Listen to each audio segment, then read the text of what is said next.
Hello everyone. आज हम बात करेंगे भारत के इतिहास के उस दौर की जब अंग्रेज व्यापारी धीरे धीरे भारत के मालिक बन गए। ये कहानी है साल 1757 से 1857 तक की, एक पूरी सदी की, जिसमें ईस्ट इंडिया कंपनी ने छोटे से व्यापार से शुरू करके पूरे हिंदुस्तान पर राज किया। ये सवाल अक्सर आपके competitive exams UPSC, CDS, SSC में पूछे जाते हैं। तो चलिए इस रोमांचक यात्रा पर निकलते हैं।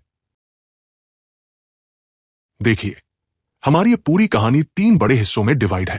पहला, इनिशियल फुटहोल्ड यानी पैर जमाना, कैसे अंग्रेजों ने भारत में अपनी पहली चौकी बनाई। इसमें हम बात करेंगे प्लासी की लड़ाई और बक्सर की लड़ाई की। दूसरा, स्ट्रेटेजिक एक्सपांशन यानी चालाकी से अपना साम्राज्य बढ़ाना। इसमें आएंगे Anglo Maratha wars, treaty of Bassein और सब्सिडरी अलायंस। और तीसरा, कंसोलिडेशन यानी अपनी पकड़ मजबूत करना। जमीन से जुड़े कानून, संथल रिबेलियन, अवध का कब्जा और डॉक्ट्रिन ऑफ लैप्स, ये तीनों ही हिस्से आपके एग्जाम के लिए बहुत जरूरी हैं।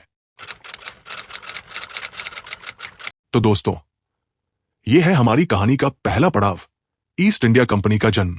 1600 से लेकर 1750 तक का समय, जब अंग्रेज सिर्फ व्यापारी थे, राजा नहीं। लेकिन सवाल यह है कि एक कंपनी कैसे इतनी ताकतवर बन गई कि उसने पूरे देश पर कब्जा कर लिया।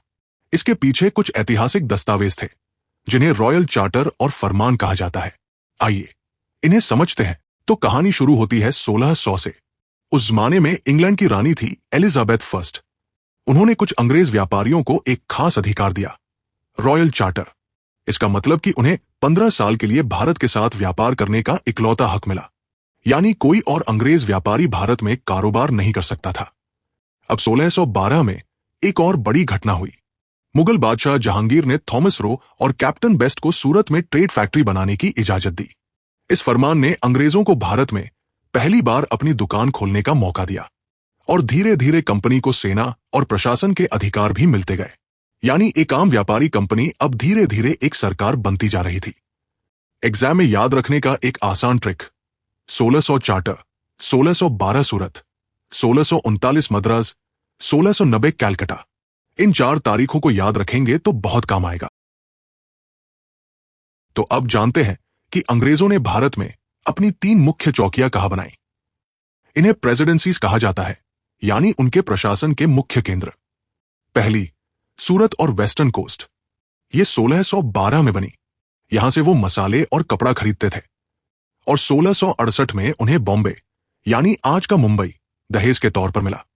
हां, आपने सही सुना, पोर्चुगल की राजकुमारी के साथ शादी में अंग्रेज राजा को बॉम्बे उपहार में मिला। दूसरी, मद्रास यानी फोर्ट जॉर्ज। यह 1639 में फ्रांसिस डे ने बनाया। उन्होंने वहां के स्थानीय नायक राजा से जमीन पट्टे पर ली। यह उनके कोरोमंडल कोस्ट के व्यापार का मुख्यालय बना। और तीसरी, कैलकटा यानी फोर्ट विलियम। यह 1690 में जॉब चार्नोक ने बनाया। 3 गांवों सुतानुती, गोविंदपुर और कालिकता को मिलाकर कैलकटा बना। और 1700 में यहां फोर्ट विलियम बनाया गया। यानी सूरत, मद्रास और कैलकटा, ये तीनों शहर अंग्रेजों के लिए भारत के मुख्य दरवाजे थे। अब हमारी कहानी में सबसे बड़ा मोड़ आता है, प्लासी की लड़ाई। और अब हम पहुंचते हैं 1757 तक।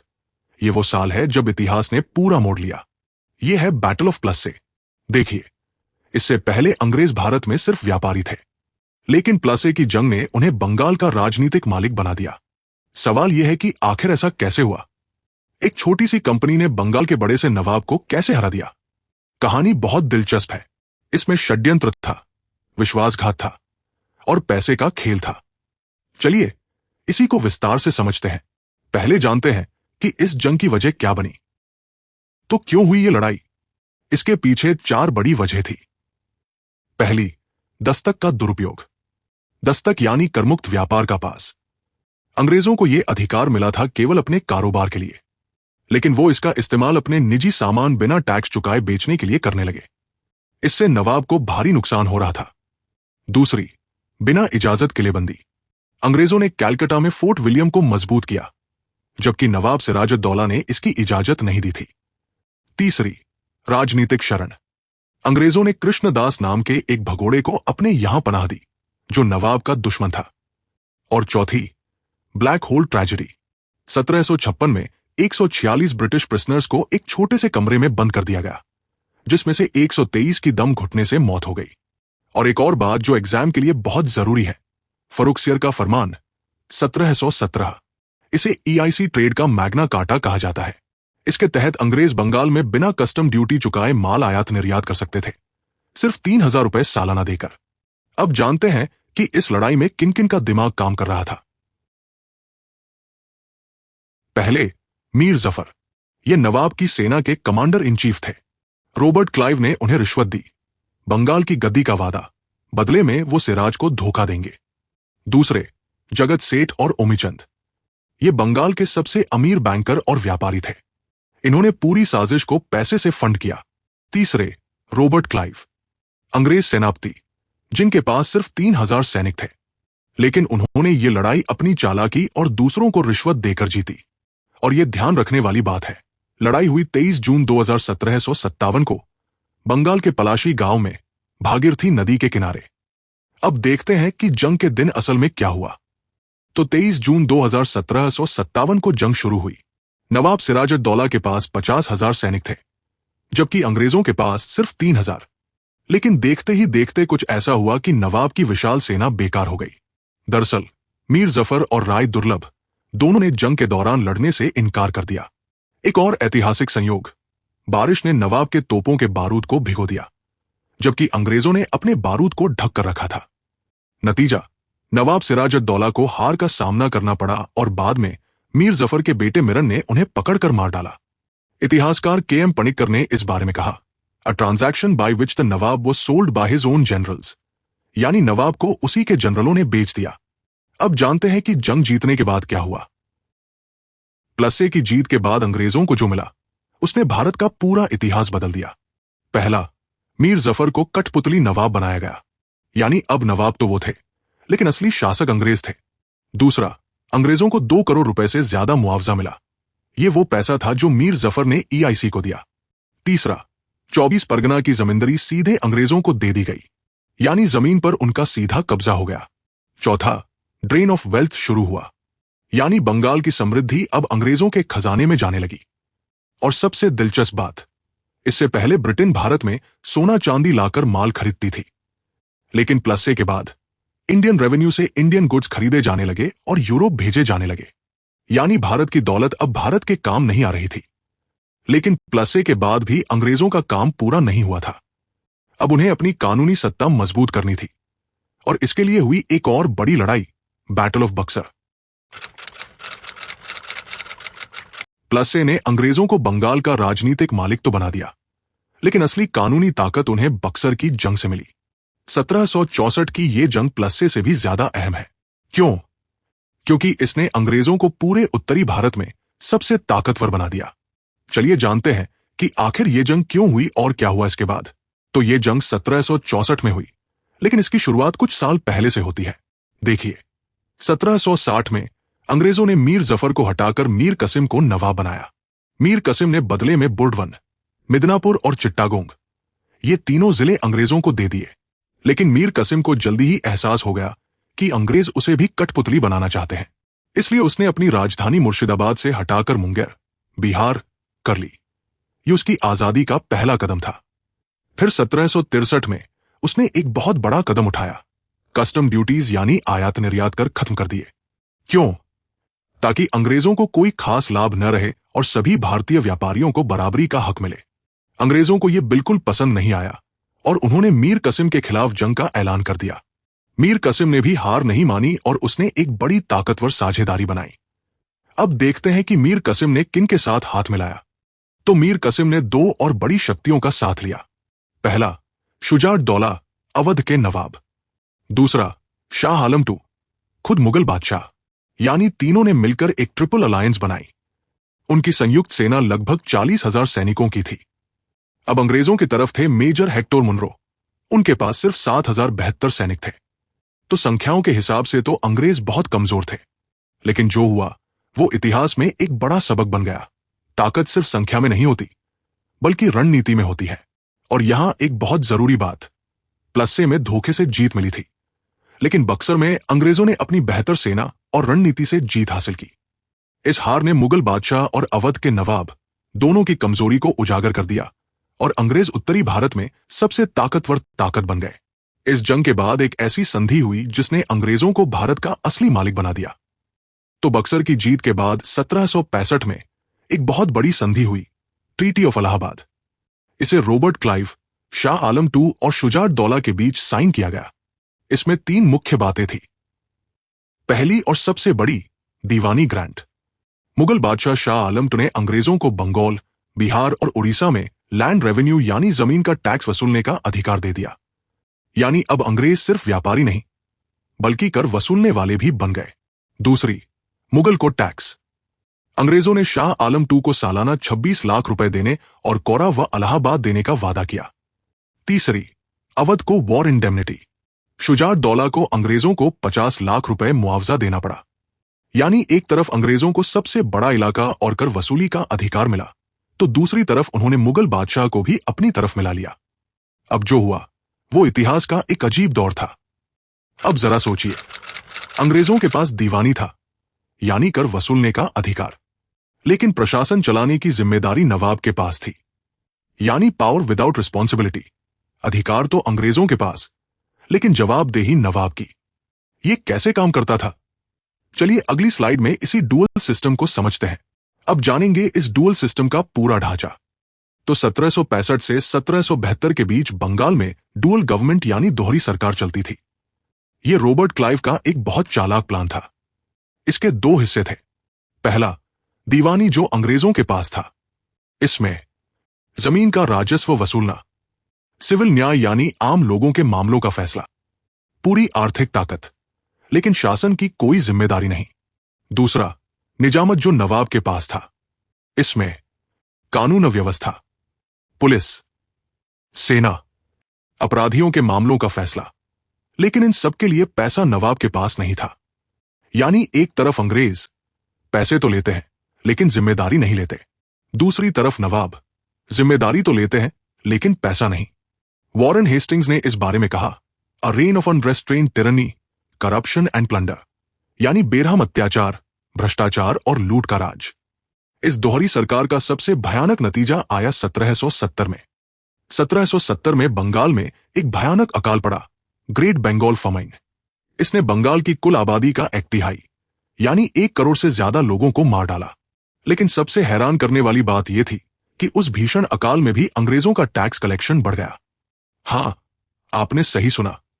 जब लोग भूख से मर रहे थे, अंग्रेज और ज्यादा टैक्स वसूल रहे थे। किसानों के पास खेती करने की भी हिम्मत नहीं रही, जमीन छोड़कर भाग गए। और ईआईसी के अधिकारी, जिन्हें नेबॉब्स कहा जाता था, भारी मात्रा में दौलत कमा रहे थे। आखिरकार 1772 में वॉरेन हेस्टिंग्स ने इस डुअल गवर्नमेंट को खत्म कर दिया और ईआईसी ने सीधे बंगाल का प्रशासन अपने हाथ में ले लिया। इसके बाद ही 1773 का रेगुलेटिंग एक्ट आया, जिसने कंपनी के कामकाज पर पहली बार कुछ नियंत्रण लगाया। बंगाल में पैर जमाने के बाद अब अंग्रेजों को भारत की सबसे बड़ी ताकत मराठास से निपटना था। बंगाल और बिहार पर कब्जा करने के बाद अंग्रेजों ने अपनी नजर दक्षिण और पश्चिम की तरफ डाली। वहां मराठा साम्राज्य था, जो भारत की आखिरी बड़ी मूल शक्ति थी। अंग्रेज जानते थे कि जब तक मराठास को हराया नहीं जाएगा, भारत पर पूरा कब्जा नहीं हो सकता। इसलिए 1775 से 1818 के बीच 3 एंग्लो मराठा वॉर्स हुई। चलिए इन तीनों जंगों को समझते हैं, जिन्होंने मराठा साम्राज्य को पूरी तरह खत्म कर दिया। पहली जंग 1775 से 1782 के बीच हुई। तो पहली एंग्लो मराठा वॉर 1775 में शुरू हुई। इसकी वजह थी रघुनाथ राव, जिन्हें रगोबा भी कहा जाता है। वो पेशवा का दावा कर रहे थे, लेकिन उनके खिलाफ थे माधवराव II। तो रगोबा ने अंग्रेजों से मदद मांगी। 1775 में ट्रीटी ऑफ सूरत हुई। रगोबा ने अंग्रेजों को सैलसेट और बैसिन देने का वादा किया। लेकिन 1779 में बैटल ऑफ वाडगांव में मराठा कन्फेडरेसी, जिसमें महादजी शिंदे और नाना फडणवीस थे, ने अंग्रेजों को बुरी तरह हरा दिया। आखिरकार 1782 में ट्रीटी ऑफ सालबाई हुई। इसने 20 साल की शांति की गारंटी दी। इस संधि में अंग्रेजों को सैलसेट मिला और महादजी शिंदे को मीडिएटर बनाया गया। याद रखें, ट्रीटी ऑफ सालबाई 1782 में हुई और इसने ईआईसी को सैलसेट दिया। लेकिन असली बड़ी चाल आई 1802 की ट्रीटी ऑफ बैसिन से। अब 1802 आता है, जो मराठा इतिहास का सबसे दर्दनाक मोड़ था। बाजीराव द्वितीय, जो उस समय पेशवा थे, उन्हें होलकर ने पुणे की लड़ाई में हरा दिया था। अपनी जान बचाने के लिए उन्होंने अंग्रेजों से मदद मांगी और यहीं से मराठों के गौरव का पतन शुरू हुआ। अंग्रेज गवर्नर जनरल लॉर्ड वेलेस्ली ने इस कमजोरी का फायदा उठाया। उन्होंने बाजीराव द्वितीय को सहायक संधि, सब्सिडरी अलायंस के लिए मजबूर कर दिया। इस संधि ने मराठों को उनके ही घर में कैद कर दिया।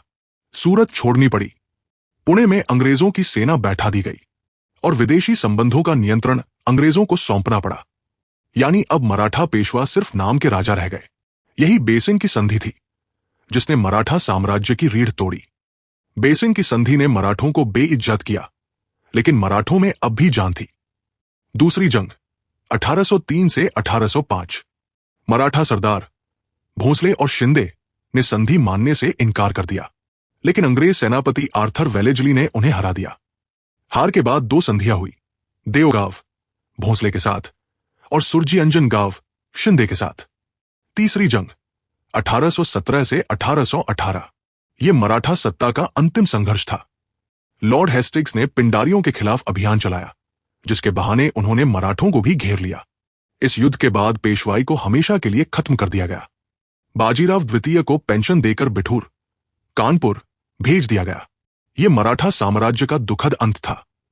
लेकिन इतिहास यह भी बताता है, मराठों ने तीनों जंगों में हार तो मानी, लेकिन कभी झुके नहीं। उनका संघर्ष, उनकी वीरता और उनका आत्मसम्मान हमेशा याद रखा जाएगा। तो दोस्तों, अब हम बात करेंगे अंग्रेजों की उस सबसे चालाक चाल की, जिसने उन्हें बिना तलवार उठाए पूरा हिंदुस्तान अपना बना लिया। इस चाल का नाम था सब्सिडरी अलायंस, यानी सहायक संधि। इसे अंग्रेज गवर्नर जनरल लॉर्ड वेलेस्ली ने शुरू किया था। सोचिए, एक भारतीय राजा को अंग्रेज कहते हैं, हम तुम्हारी सेना की रखवाली करेंगे, बदले में बस इतना करो कि हमारी सेना को अपने यहां रखो और उसका खर्च उठाओ। यह सुनने में बहुत अच्छा लगता है ना? लेकिन असल में यह एक ऐसा जाल था जिसमें फंसते ही राजा अपनी सारी ताकत, अपना सारा गौरव और अपनी आजादी खो बैठता था। आइए समझते हैं कि इस संधि में क्या क्या शर्तें थी। तो दोस्तों, सब्सिडरी अलायंस में 4 मुख्य शर्तें थी, जो दिखने में साधारण थी लेकिन असल में बहुत खतरनाक। पहली, परमानेंट आर्मी स्टेशनिंग, यानी भारतीय राज्य को अपनी जमीन पर अंग्रेजों की एक सेना हमेशा के लिए रखनी होती थी। यह सेना राजा की नहीं, अंग्रेजों की होती थी और उसका काम राजा की रक्षा नहीं, बल्कि अंग्रेजों के हितों की रखवाली करना था। दूसरी, मेंटेनेंस कॉस्ट्स। इस सेना का पूरा खर्च भारतीय राजा को उठाना पड़ता था। अगर पैसे नहीं होते तो जमीन छीन ली जाती थी, यानी राजा अपने ही पैसे से अपनी ही जमीन पर दुश्मन की सेना पालता था। तीसरी, ब्रिटिश रेजिडेंट। राजा के दरबार में एक अंग्रेज अफसर बैठाया जाता था, जिसे रेजिडेंट कहते थे। वो राजा की हर गतिविधि पर नजर रखता था। विदेशी संबंधों से लेकर घरेलू मामलों तक सब उसके इशारे पर चलता था। चौथी, फॉरेन रिलेशन सरेंडर्ड। राजा अब किसी और यूरोपीय को नौकरी नहीं दे सकता था और न ही किसी और देश के साथ कोई संधि कर सकता था। यानी दिखने में संधि, असल में गुलामी। और अंग्रेजों को इसका सबसे बड़ा फायदा यह था कि उनकी विशाल सेना का खर्च भारतीय राजाओं के पैसे से चलता था, बिना किसी जिम्मेदारी के। तो अब जानते हैं कि किन किन राज्यों ने यह संधि स्वीकार की और कब कब। पहला राज्य था हैदराबाद, 1798। यह सबसे पहले था जिसने ये जाल स्वीकारा। फिर मैसूर, 1799, टीपू सुल्तान की हार के बाद।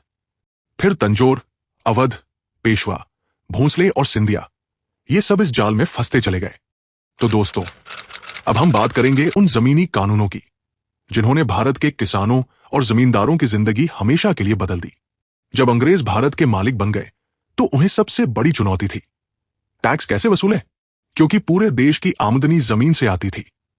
इसके लिए उन्होंने 3 अलग अलग सिस्टम बनाए, परमानेंट सेटलमेंट, रियोतवारी सिस्टम और महलवारी सिस्टम।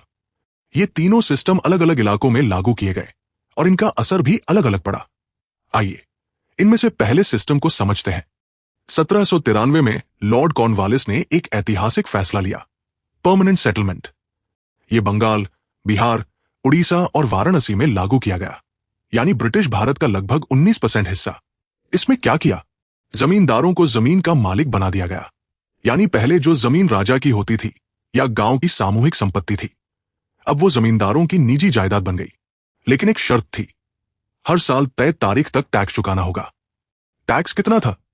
10/11वां हिस्सा, यानी 91% टैक्स सरकार को और सिर्फ 9% जमींदार के पास। और अगर जमींदार ने सूर्यास्त तक टैक्स नहीं दिया तो उसकी पूरी जमीन नीलाम हो जाती थी।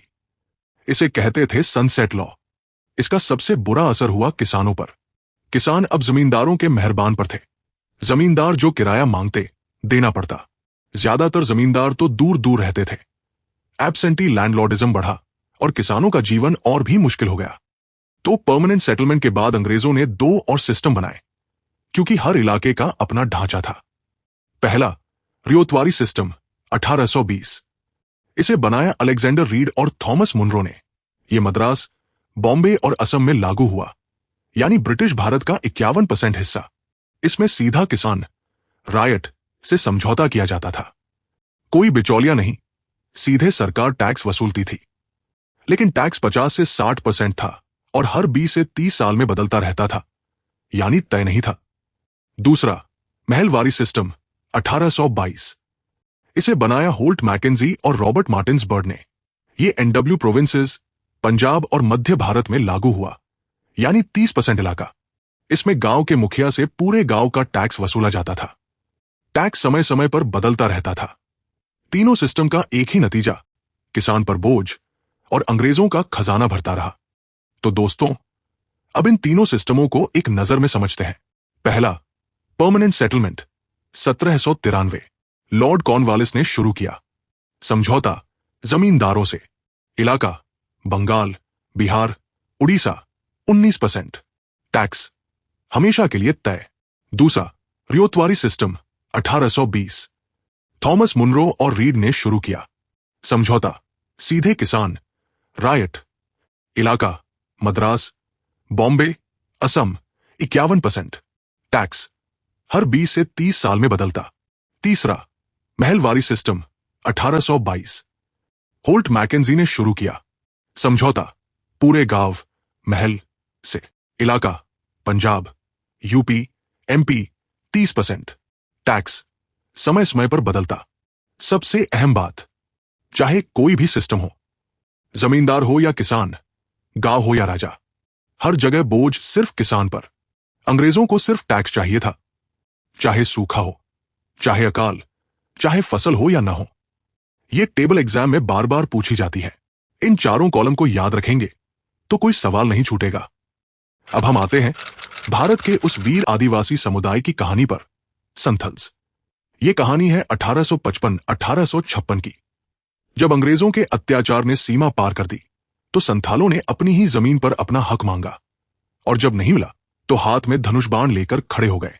यह विद्रोह भारत के स्वतंत्रता संग्राम के शुरुआती ज्वारों में से एक था। आइए जानते हैं कि आखिर ऐसा क्यों हुआ। देखिए, दमिनाइको यानी पहाड़ियों का इलाका। 1832 में अंग्रेजों ने राजमहल पहाड़िया, झारखंड में संथालों को जंगल साफ करके खेती करने के लिए जमीन दी।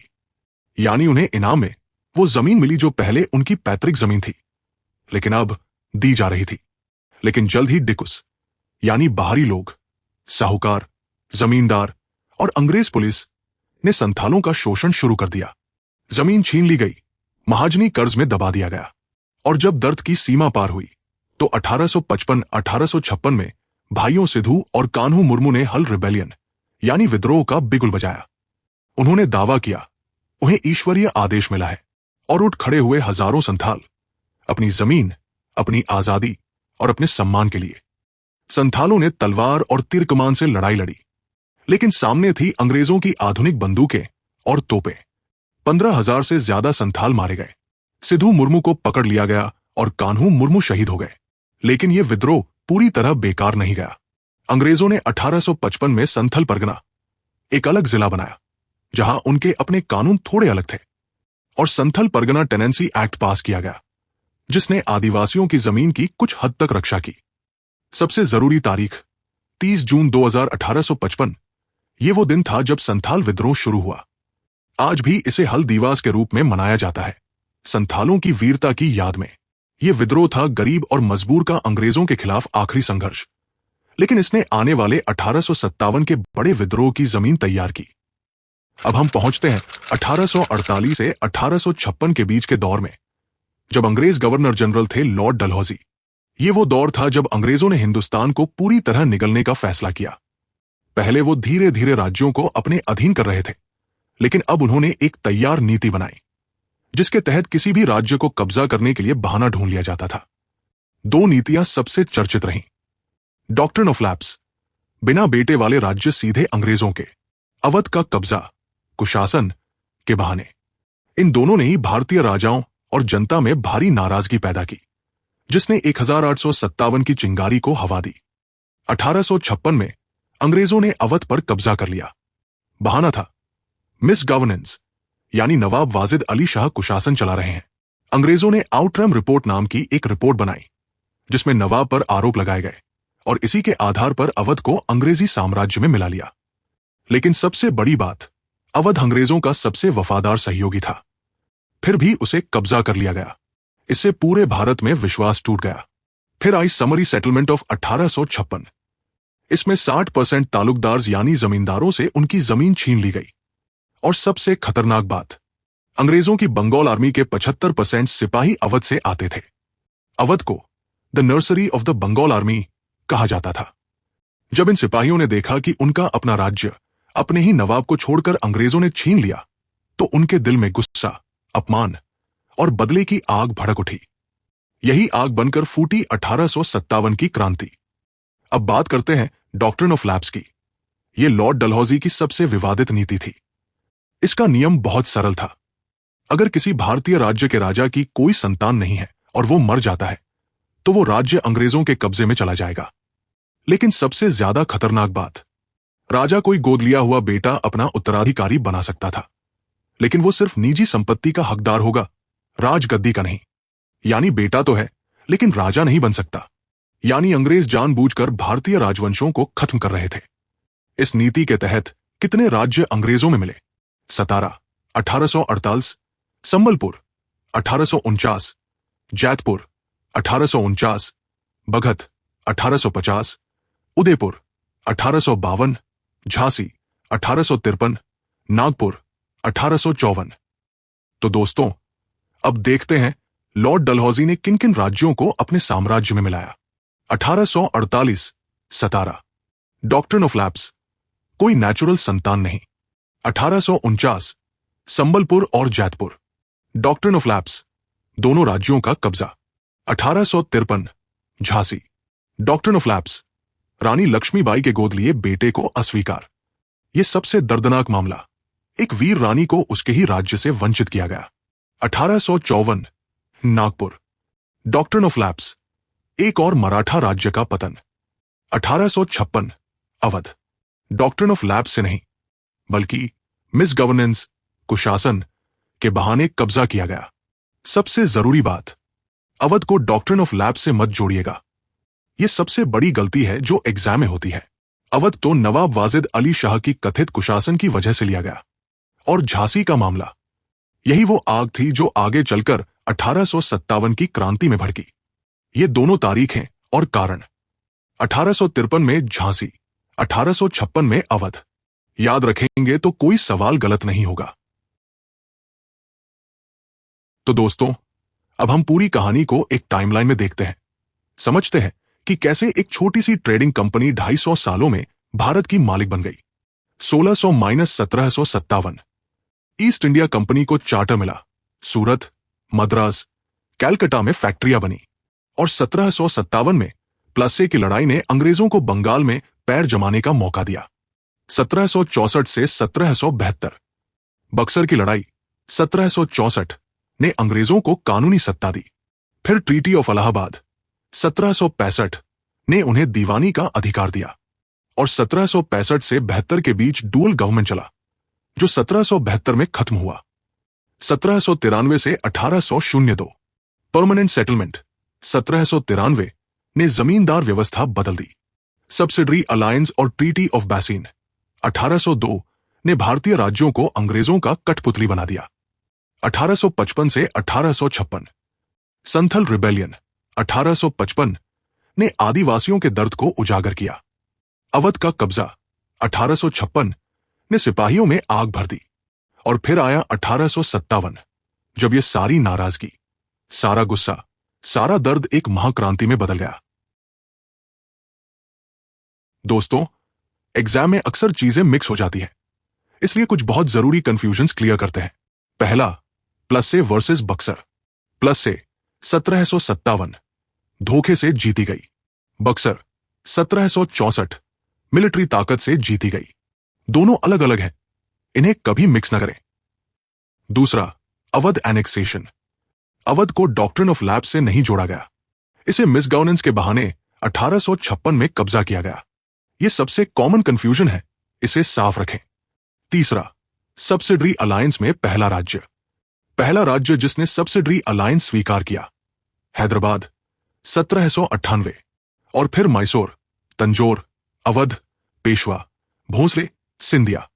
इन 3 कंफ्यूजन्स को क्लियर कर लिया तो एग्जाम में 100% स्कोर पक्का। तो दोस्तों, हमारी ये 250 सालों की यात्रा 1600 से 1857 तक पूरी हो गई। हमने देखा कैसे एक व्यापारी कंपनी ने प्लसे और बक्सर की जंगों के बाद भारत पर पैर जमाए, कैसे सब्सिडरी अलायंस और एंग्लो मराठा वॉर्स ने उन्हें सबसे ताकतवर बनाया, कैसे लैंड रेवेन्यू सिस्टम्स ने किसानों को कुचला, कैसे संथल रिबेलियन ने आदिवासियों के दर्द को उजागर किया, और कैसे डॉक्ट्रिन ऑफ लैप्स और अवध एनेक्सेशन ने 1857 की क्रांति की नींव रखी। ये 39 स्लाइड्स आपके यूपीएससी, सीडीएस, एसएससी हर एग्जाम के लिए गोल्ड माइन है। इन्हें एक बार और रिवाइज करें और हर मॉडर्न हिस्ट्री का सवाल आपका होगा। इतिहास सिर्फ तारीखों का नाम नहीं, ये हमारी वीरता, हमारे संघर्ष और हमारे गौरव की कहानी है। तो कैसी लगी ये यात्रा, कमेंट में बताएं। और हां, अगले एपिसोड में हम बात करेंगे 1857 की क्रांति की, वो आजादी की पहली लड़ाई। तब तक के लिए जय हिंद, वंदे मातरम।